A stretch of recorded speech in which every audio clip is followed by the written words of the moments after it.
Good morning, everyone. My name is Ms. Prado, if you don't know me already, and I'm going to be your English teacher this year. If you are in the White Day group, this is your first time seeing this slideshow, and if you're in the Purple Day group, this is your second time seeing this slideshow. Both groups will see this twice, and each time will be a little different. Make sure you pay attention because you will be asked to answer questions as you complete this puzzle assignment. If you need subtitles, don't forget to click on the subtitle button at the bottom.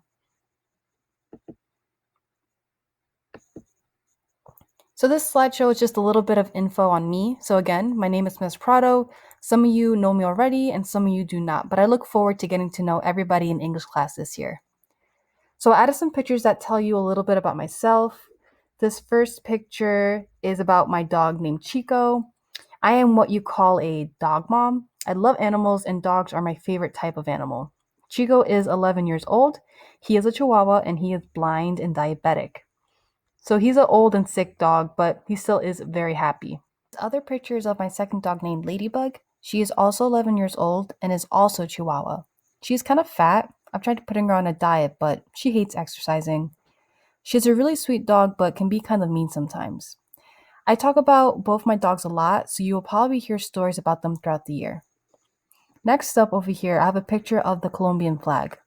My family is originally from Colombia. My parents are from there and immigrated here a while ago. I was born here, but I did learn how to speak Spanish growing up. My Spanish is not the best, but I am trying to improve it little by little. So whenever I say something wrong in Spanish, please correct me. Next, I have a picture of my college logo. I went to St. Joseph's College here on Long Island for 6 years. I did my undergrad and grad school there. It's a great school to go to if you want to be a teacher in the future. Next up, I have a picture of bubble tea. I put a picture of bubble tea here because it's probably my most favorite drink to have, and I love it so much. So if you've never tried it before, you should because it's very delicious and is one of my favorite types of drinks. So it's highly recommended. Next up, I have a picture of a computer screen showing Netflix. I put this on here because one of my hobbies is finding new shows on Netflix and then rating them on how good or bad they are. It's my goal to watch as many shows as I can on there. I'm currently watching The Good Place. It's a very good show if you haven't seen it yet. Next up, I have a picture of reading. I love reading, obviously. This is why I wanted to become an English teacher. I love reading all kinds of books, but my favorite things to read are fantasy books, manga books, which are Japanese comics if you don't know what that is, and webtoons, which are online comics. My favorite book of all time is probably Twilight. Next up, I have a picture of someone listening to music. I like listening to pop music mostly, but I also love Spanish music and even K-pop. Next up, I have a picture of food. I love eating, who doesn't? But I also love to cook. Another hobby of mine is finding new recipes online and making them. And then the last picture I have of here is a cartoon of someone reading in the library. Usually I have a bookcase in my classroom with a bunch of different kinds of books. I love buying new books and adding them to my collection, but sadly right now I have all my books away. But hopefully soon I can put them back up for you all to see and for you to borrow if you want to borrow things. So for right now I have it put away, but hopefully soon I can have it back up for you guys to see. All right, so next up is the Google Classroom codes. Now, if you are part of the purple group, you should have already done this in class together with me. And if you are part of the white day group, you should have already accepted the invite to Google Classroom because if you didn't, I'm not sure how you're even seeing this video. So either way, both white and purple day groups, you guys should both be signed up for Google Classroom. All right, next up, we're going to talk about contact information. We're going to be contacting each other in 3 different ways in this classroom. Number 1 is Remind. This is for parents and students. If you don't know what Remind is, it's an application that everyone can download on their phones. And it's a great way for you to contact me to contact you, your parents to contact me. Also, I send out a lot of reminds of when assignments are due. Just make sure if you are under 13, it does not let you message me. So make sure you're mindful of that when you're signing up for it. Number 2 is Google Voice. I mainly use Google Voice for parents. So this is a way for me to call your parents or even text them. I use my Google Voice number to contact parents a lot. That is going to be on the syllabus, so you'll see my Google Voice number later on. And number 3 is email. Another great way to kind of contact me is through email. I usually always check my emails a couple times a day. So if you ever have questions and don't want to use Remind, you could always just send me an email. All right, so supplies. In this class, you're really only going to need 4 things for now, which is a Chromebook, obviously. If you don't have a Chromebook, you probably can't do anything. So that is why you definitely need a charger. Your Chromebook always needs to be charged. You need to come to school if it's charged, not come to school if it's dead and then ask if you can charge your Chromebook in class. The seats are set up in a certain way so you can't move them to go sit next to the charger and the outlet, so make sure that it's charged.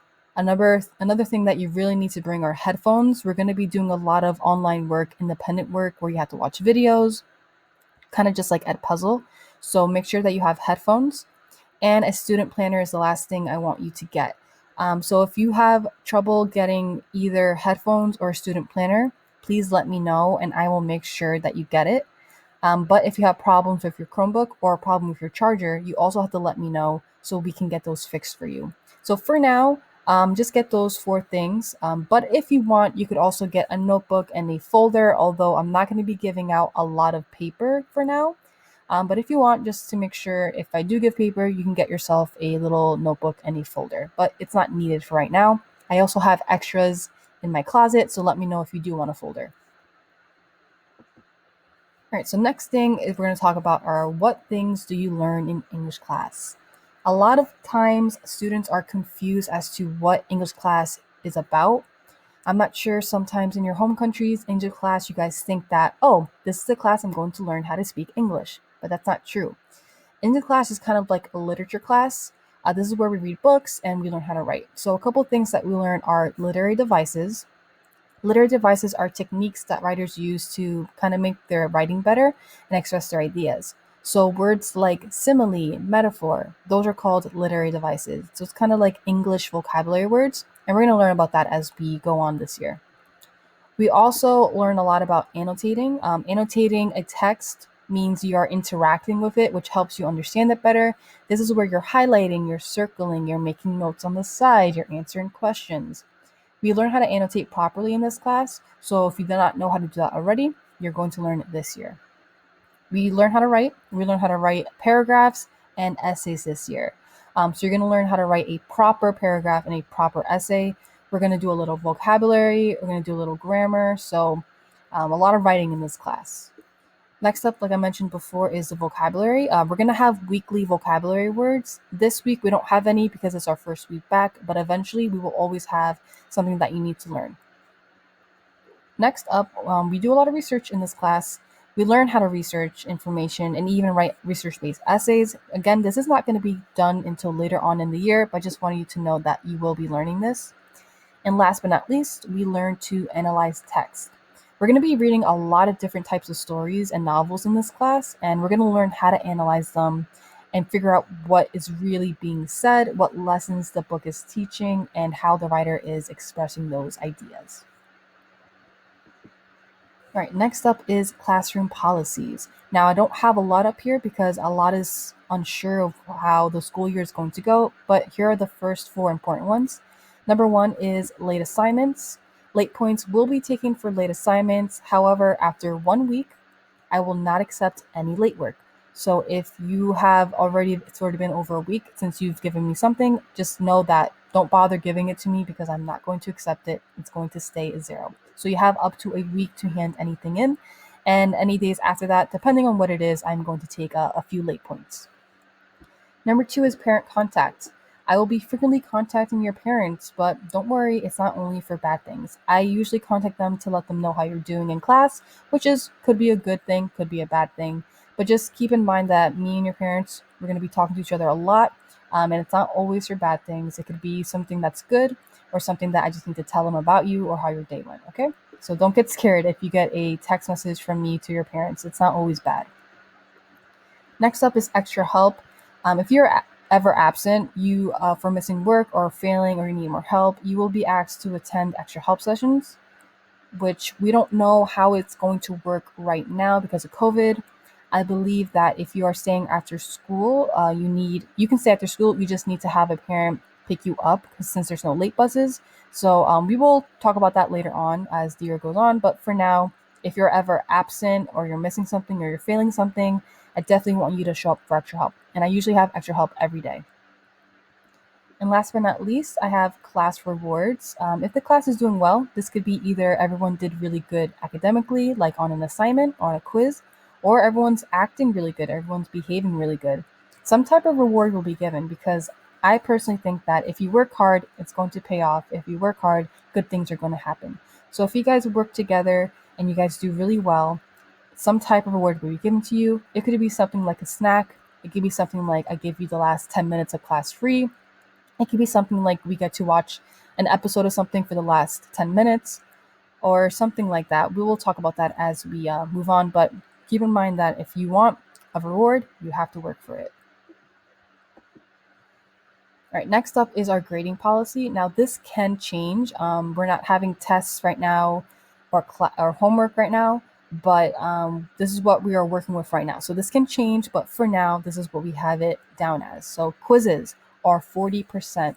That's pretty big. So if you do bad on a quiz, it's going to affect your grade pretty badly. So make sure that you are studying for quizzes and asking for help when you need.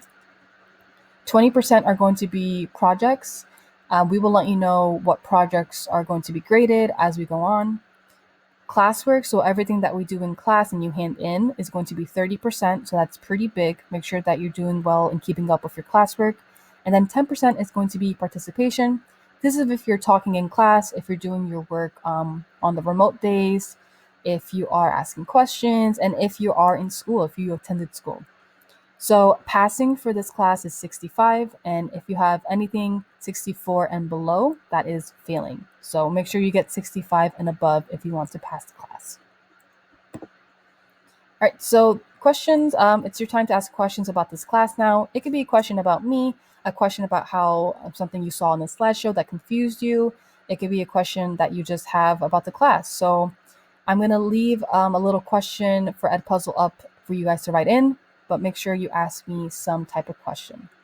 And I hope you guys enjoyed this slideshow. And if I didn't meet you yet, I can't wait to see you tomorrow. And if I already saw you, can't wait to see you the next day.